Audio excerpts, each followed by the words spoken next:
Value cannot be created in a vacuum or in isolation. It needs life which can be breathed into by multiple parties. Value cannot be created by a single person or an organization. Multiple heads need to come together for its formation. An organization is defined as a person or a group of people that has its own functions with responsibilities, authorities, and relationships to achieve its objectives. So, an organization need not be a full fledged legal entity.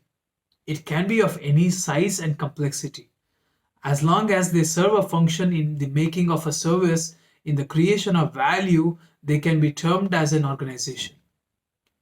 Think about a consultant like myself and a customer organization consults with me in developing a service catalog. As a part of this, I'm tasked with defining services or rejigging the existing services. The end product is an outcome that the customer expects, and I have satisfied the definition of an organization.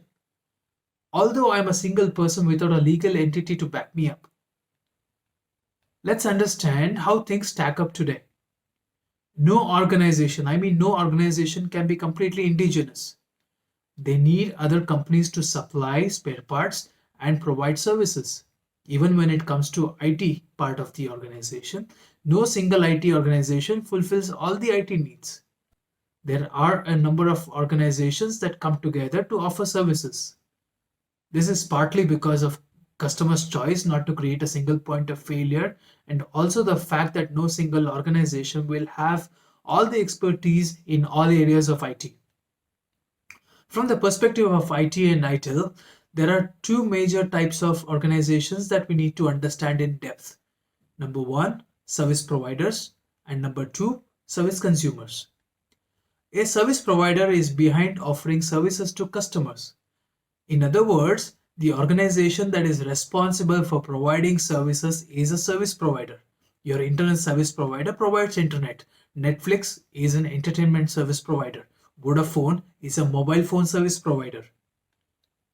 A service provider need not be outside the customer organization. Many a time, a service provider can be internal. For example, a company could hire and maintain their own staff to fix computers and servers. Then they become an internal service provider.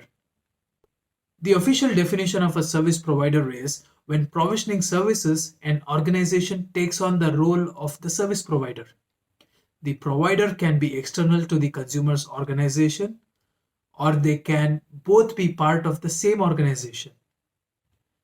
The organization that receives services from a service provider is a service consumer. Like a service provider, a service consumer can be internal to the same organization or external. A service consumer is somebody who receives the service and may or may not be a user. I will talk about the various roles in a service consumer organization in a later video. A service provider and a service consumer is the hat that the organization puts on for that particular service in context. For a different service, the roles could be reversed. Consider an example where the company Danke is a service provider that provides services to company Mercy for services A and B. So for these services A and B, company Danke is the service provider and company Mercy is the service consumer. And we have services C and D which are offered to company Danke by company Mercy. So for services C and D, company Mercy is the service provider and company Danke is the service consumer.